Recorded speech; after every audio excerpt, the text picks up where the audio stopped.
Hey everybody, it's Scott Steen with the winnersandwhiners.com coming to you with the Thursday edition of Today in Sports Betting, Part 1, and that means the NBA. And of course, here to take a look at the NBA with me, as always, is my partner, it's Scott Reichel. What's up, buddy? Nothing much. Looking forward to going through today's NBA card. I know that it's officially the start of the – I can't really say it's the start of the second round because we've already had a couple of games played. Right. But it's officially the start of the exclusivity of the second round because all the first-round series ended yesterday. I'm sure we're going to get into the refereeing fiasco that we ended up seeing yesterday. Oof. I know it's never a good sign when you give out three leans and a play of the day. I liked the Heat plus the points. I liked the Thunder plus the points. I liked the Thunder under, and I liked the Heat under. And my play of the day was the Heat under. So not a fun time. Nice. It was pretty decent if you ignore the fact that there were 71 free throw attempts. So it seems like the referees went out of their way to just turn this into a regular season free throw shooting contest, which is the exact opposite of what we saw from the Thunder Rockets game in Game 7.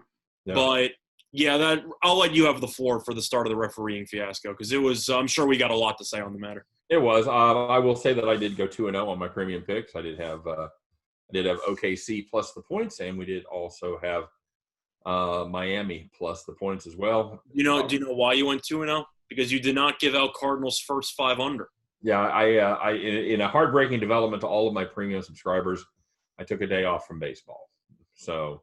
And you won. I've taken a couple weeks off baseball, so welcome aboard. You know what? It's very frustrating. Baseball's been pretty good to me this season. I'm definitely up for baseball, and I haven't done well at the premium baseball picks. I'll be the first to admit it. So, but luckily we got college football tonight, so I can go another day without baseball. Let's go. You got South Alabama.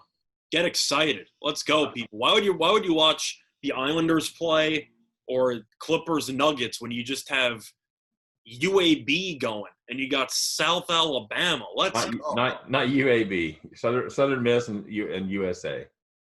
No, UAB plays the earlier game today. What's that? Oh well, yeah, they're well. I was saying one team from both of the games. Yeah, well, no, that's. But yeah, I'll be watching the Islander game. You already know that. Yeah, I do, and I don't want to watch Central Arkansas 2 weeks in a row. I think UAB probably rolls them up there. No, they should, but we'll see. Mm-hmm. I know. I feel like we kind of have to break down both games from yesterday because there was a lot to unravel. Yeah, well, speaking of unraveling, that's exactly what happened in the last 2 minutes of both of those games. You know, that was I don't know. The Heat unraveled, and then the refs unraveled. So I'm not really sure how you want to break that down. But yeah, not the greatest refereed game. I counted maybe 6 3-point shooters who were fouled during that game.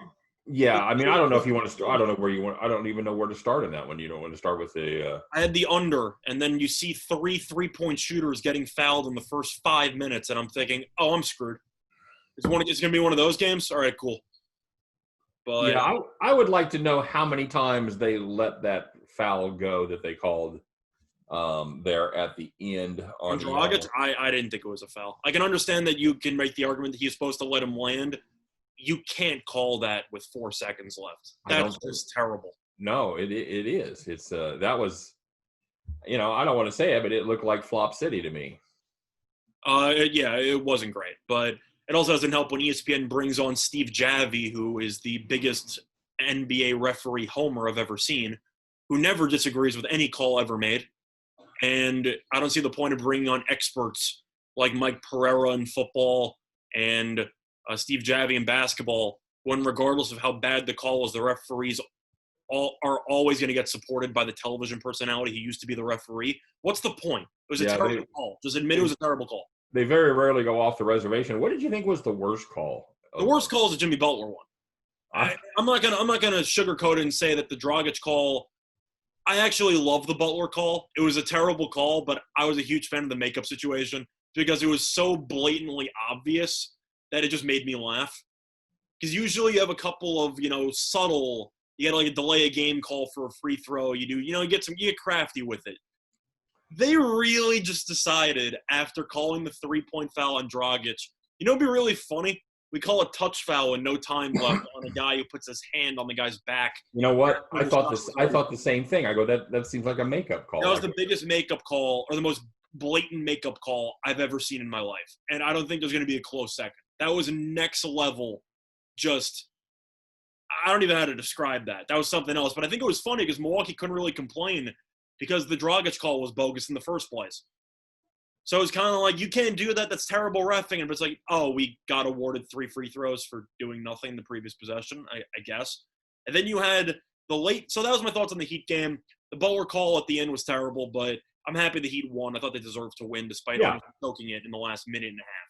Jimmy Butler about gave it away. He about single-handedly gave it away. I blame Butler and Spoelstra. How do you not call a timeout while he's trapped in the corner falling out of bounds?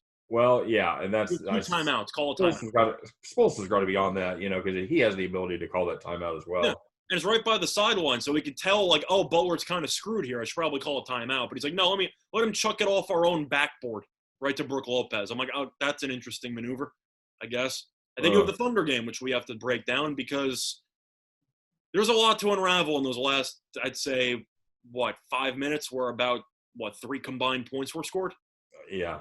That was painful to watch. But Scott Foster should be fired from any referee job at all in the future. He should not have a career. He's the NBA version of Angel Hernandez. He's actually awful.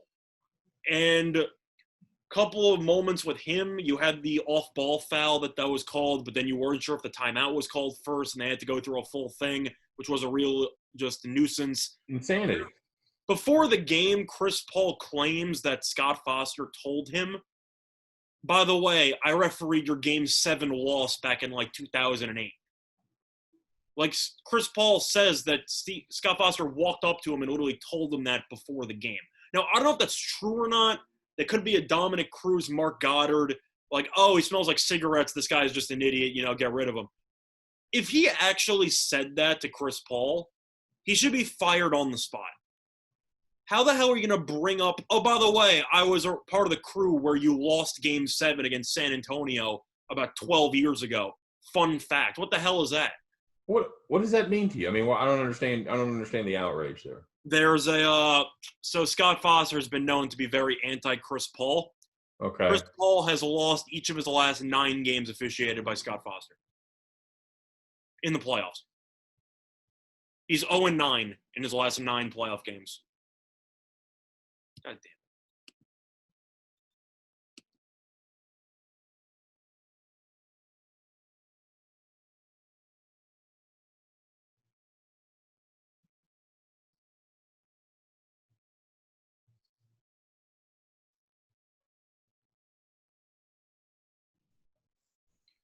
Yeah, sorry, my connection broke again. Anyway, we were talking about Scott Foster. So Chris Paul, sorry if there was a little dead time there. So Chris Paul, you still there, Scott? I'm still here. You're choppy. Okay. Now you're all right. Okay, now you're all right. Go ahead. Anyway, so there was a report that came out before the game yesterday that Scott Foster, let's just say, doesn't exactly think highly of Chris Paul. Okay. Chris Paul, I believe, has lost each of his last 9 playoff games officiated by Scott Foster. Wow. Okay. So there's some type of situation there. I don't know, but that mixed in with Scott Foster telling Chris Paul allegedly, by the way, I refereed your previous Game 7 loss. Isn't that just hilarious? If he said that, which I don't know if he did, Chris Paul might be making it up.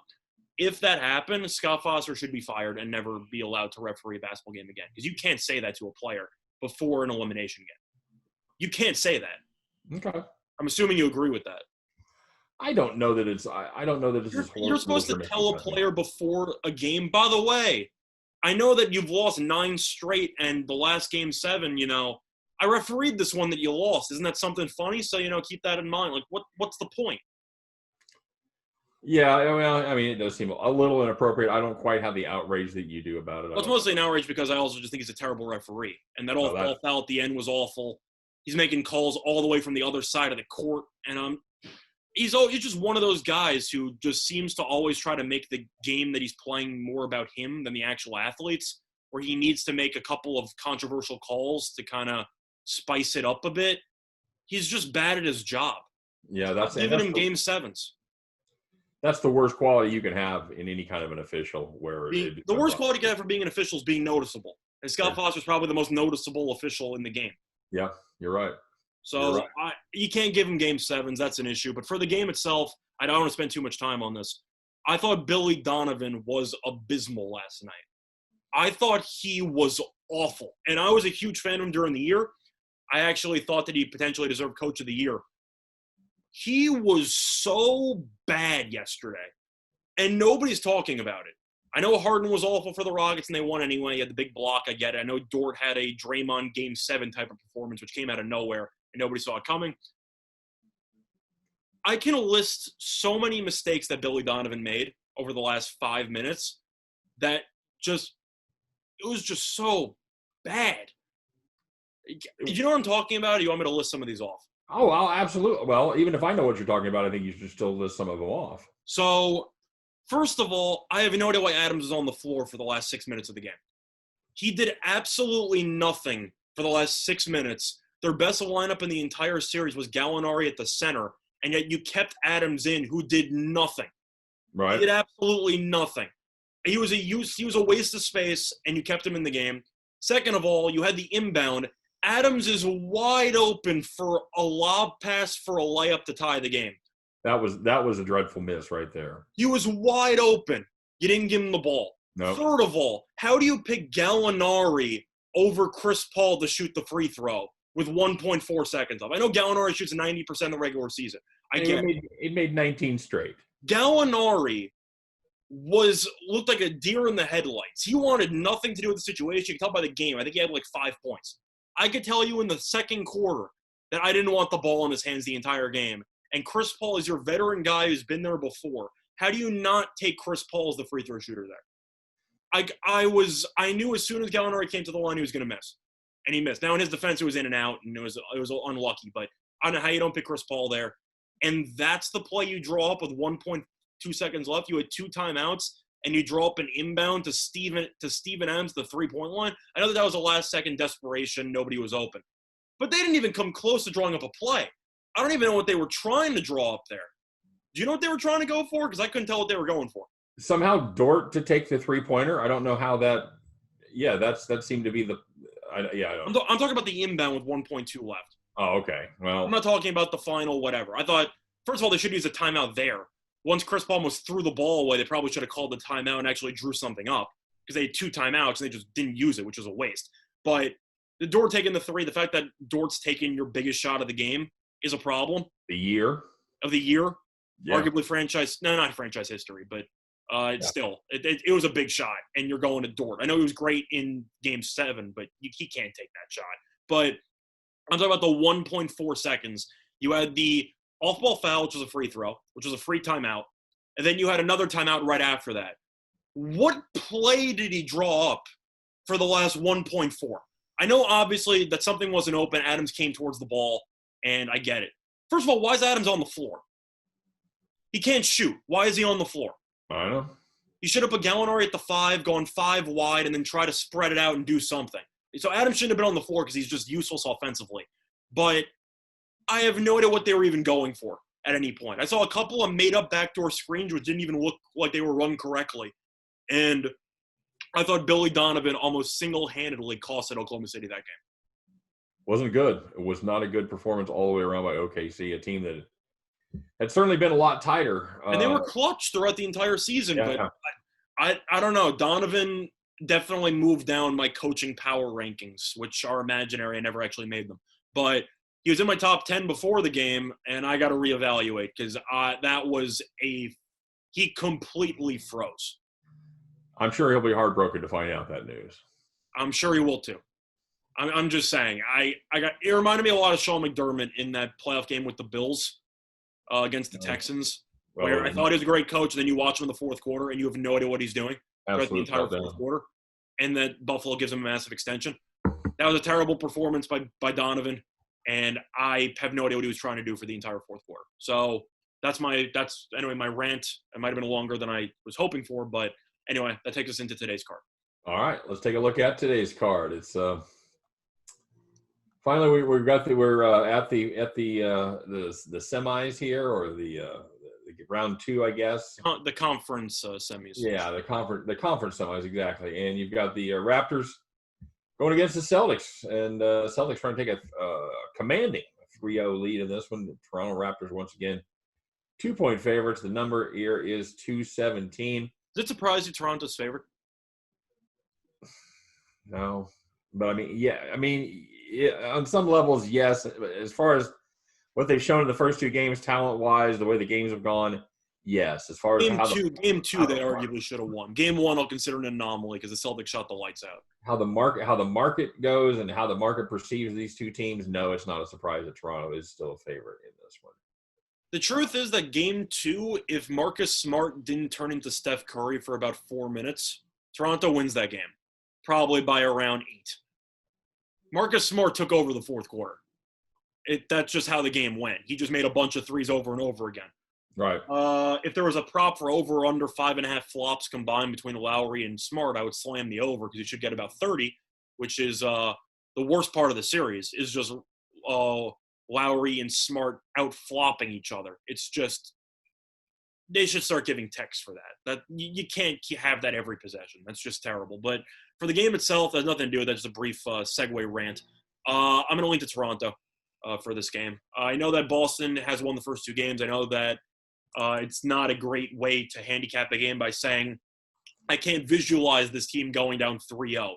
Because I heard a lot of people saying I can't visualize Milwaukee going down 2-0. And I'm like, well, then I don't know what to tell you because Miami's the better team. So I don't know what you want me to tell you. Toronto arguably should have won game 2. Smart caught fire, as I said before. Tatum was phenomenal. Kemba was great in the fourth quarter. The issue with Toronto, once again, we talked about before the series, I don't know who's going to take the big shots for this team. Yeah, that is the problem. I don't know. And Lowry was great last postseason, but historically speaking, if you take last year out, he's been a pretty underwhelming borderline playoff choker in his career. That was kind of his MO before last season where he was great in the finals clinching game 6. He's been awful. Siakam's been terrible. Van Vliet's been okay. Barely.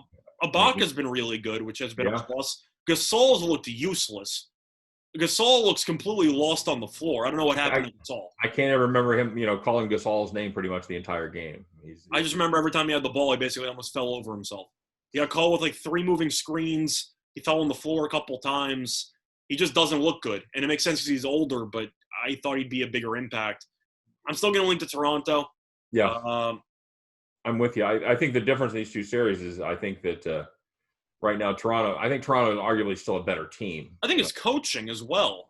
Me, I've never been a Budenholzer fan. I've said this numerous times on the show where I told you I think Miami's going to coach circles around Milwaukee, and that's exactly what we've seen in the first 2 games of the series. The issue here is that you have one of the greatest basketball minds in the modern era and as a coach versus one of the greatest basketball minds in the modern era for coaching.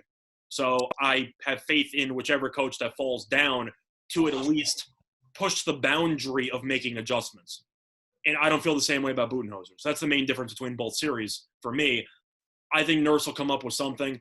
In reality, they need either Lowry or Siakam to step up because they can't keep going through with neither of them playing up to par.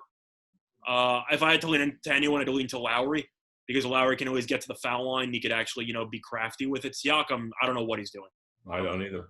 But I'm going to lean to Toronto. Okay. I think it's very close. Do I want to play it? No. I'm going to lean to Toronto, and I guess I'm leaning to the under because I think this game's going to be a war.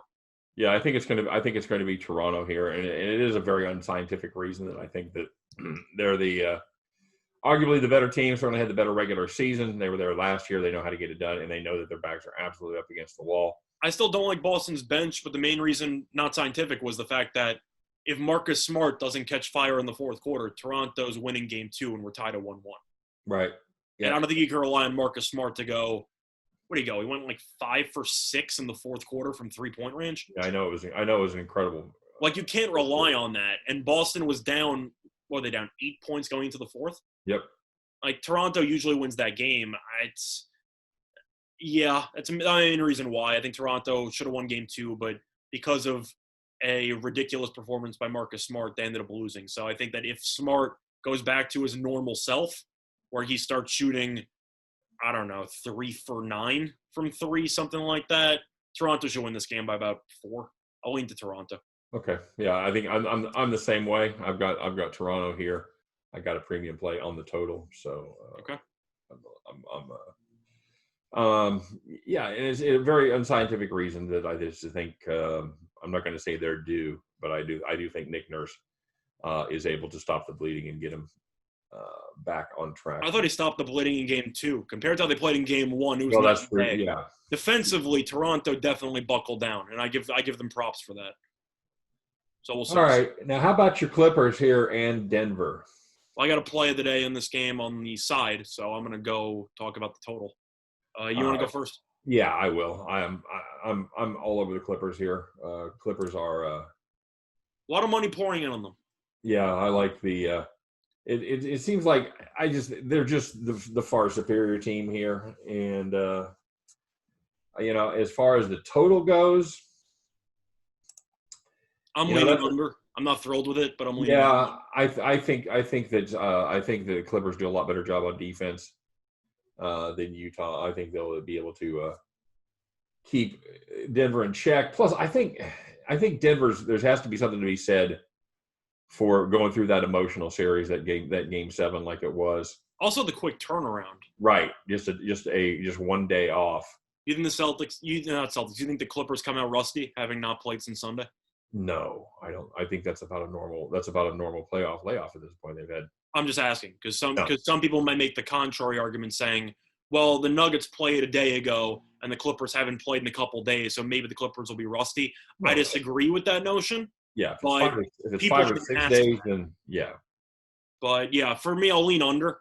Is it possible the Clippers go for 130? Yes, especially Denver's defense, which has been awful with the exception of, I know, a game and a half against Utah. Like their defense hasn't been great. It's been pretty bad. And the Clippers defensively should be getting Patrick Beverley back, which should help out the under a lot. Yeah, Patrick Beverley is listed as probable. He's going to be a huge boost on the defensive side for the Clippers. Offensively, he's also not great, which helps you with the under as well, because you might get less minutes for the likes of Lou Williams, etc. Right. Probably not Lou Williams, maybe Shamet, because he started playing some backup point guard as well. But defensively, the Clippers with Beverley and Paul George and Kawhi. Paul George was awful last series, even defensively. At no point did I think he did anything besides diving for that loose ball late in the fourth quarter against Dallas, which really helped me with my -10. So thank you for that. But that backcourt with the wings defensively is the best defensive backcourt I've seen in a long time. That is next level stuff with Beverly, Kawhi, and Paul George. That is insane. Yeah, I think this is it's such a young Denver team that I think that the Clippers' experience and quality of the just like you said, of the defense, I think that's the I think I got a fun kind of rhetorical question that I got to ask you anyway. All right. Who do you think tries to guard Kawhi Leonard in this series? Jeremy Grant? I mean, yeah, I got no idea. That's where it leans, but I feel like Kawhi's going to go for 35. Well, I don't know about what's his number. Do you know? I got no idea. I know against Dallas he averaged about 33. A matter of the issue that I have with, and the reason why I like the under is because the fact that Denver has Murray, who's somewhat banged up. He has an injured quad, and they got Jokic. Now Jokic is a great offensive player. He's awful defensively because he can't move. And the Clippers, I'm assuming, are just going to pick and roll him to death, kind of like what Utah did. Where offensively, besides Murray and Jokic, who the hell is their third option? You got Michael Porter Jr., who had 12 combined points in Games 6 and 7. Right. Like, they scored 80 points in Game 7. Who the hell do they have on offense? Obviously not many people if you're only scoring 80 points. That's the point. I don't know if Denver's going to break 100. I don't know if Denver's going to break 100 in this game. They might because the Clippers play at a relatively fast pace, but I think you'll agree with me. Would it shock you if Denver was held to like 95? No. So I can't take the over here. shoot 40% from the floor, 39%. That's the point. It's that especially they might be tired as well from the 7-game series. Right. If you're looking at the over, you need Denver to score what, like 110 points, 108 points. Yeah. Like I don't know if they can get there. Yeah. So the team total on that is 107 for Denver. That's what I'm saying. 108, give or take. Yeah. I don't think they're going to get there. I don't know if they're going to break 100.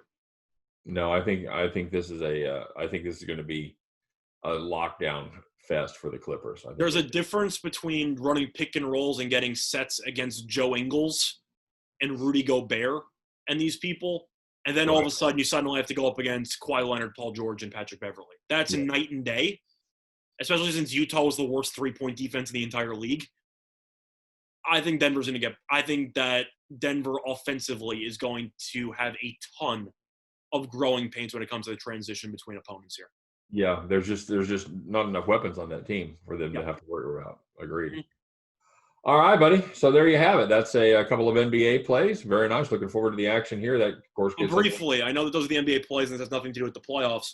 But we didn't talk about the huge NBA news today for my Brooklyn Nets. Oh, I know. And you want to talk about that?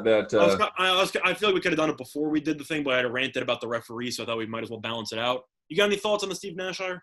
You know, we talked about that a little bit briefly before. I haven't followed his career. I know he was did player development there at Golden State.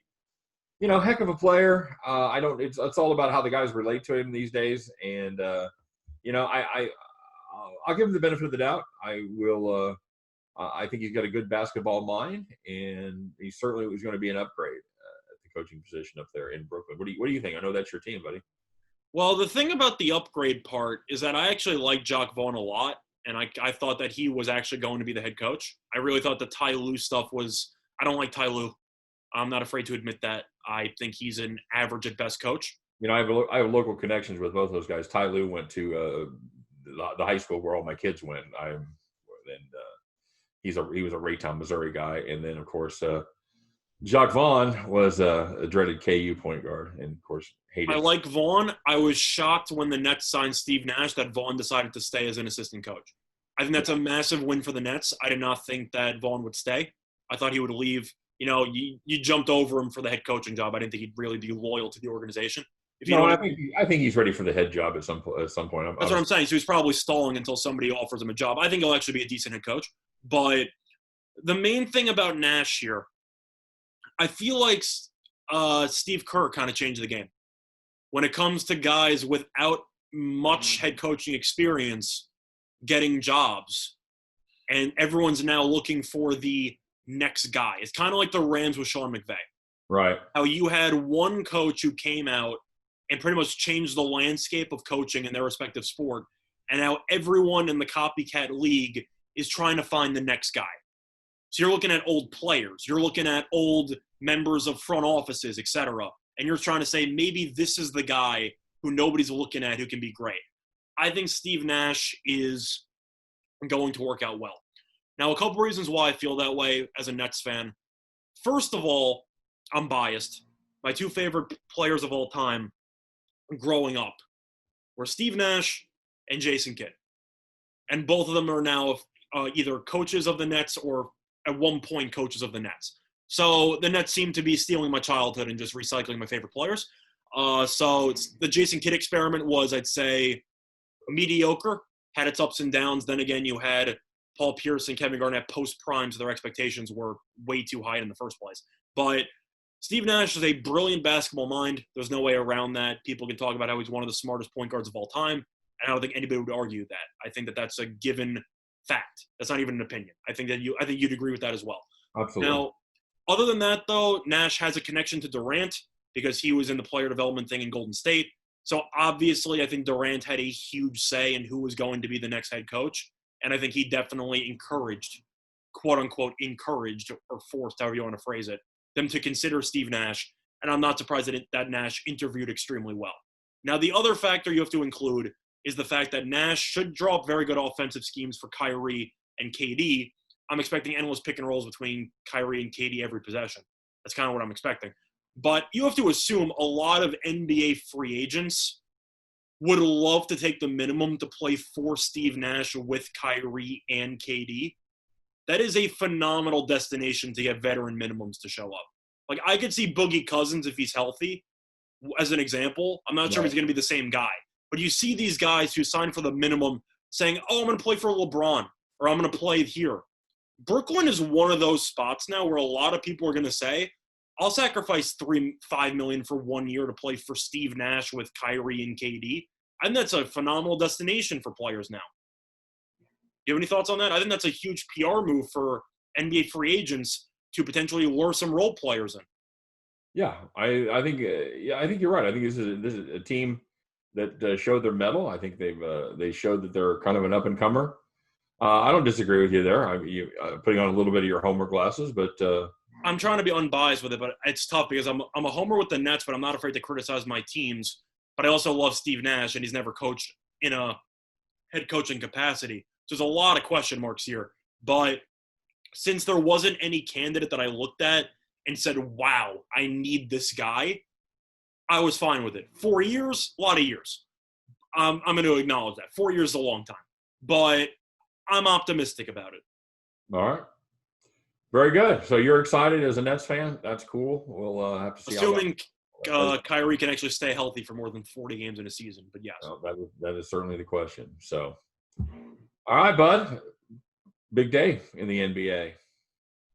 Huge day. I'm just hoping that by the time this gets recorded, my Wi-Fi giving out won't lead to any issues, but we'll see.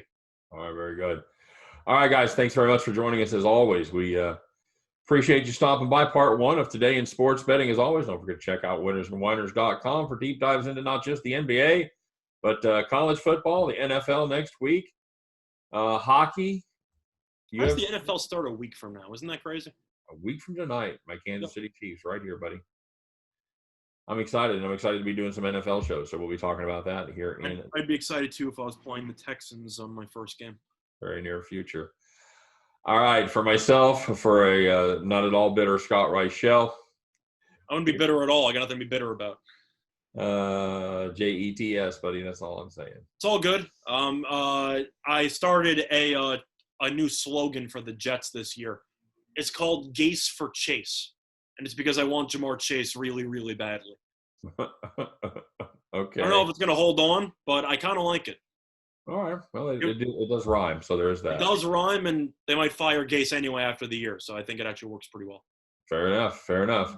All right, guys. Thanks for stopping by. I'm sure we'll have a lot more to say about that in the upcoming days as well.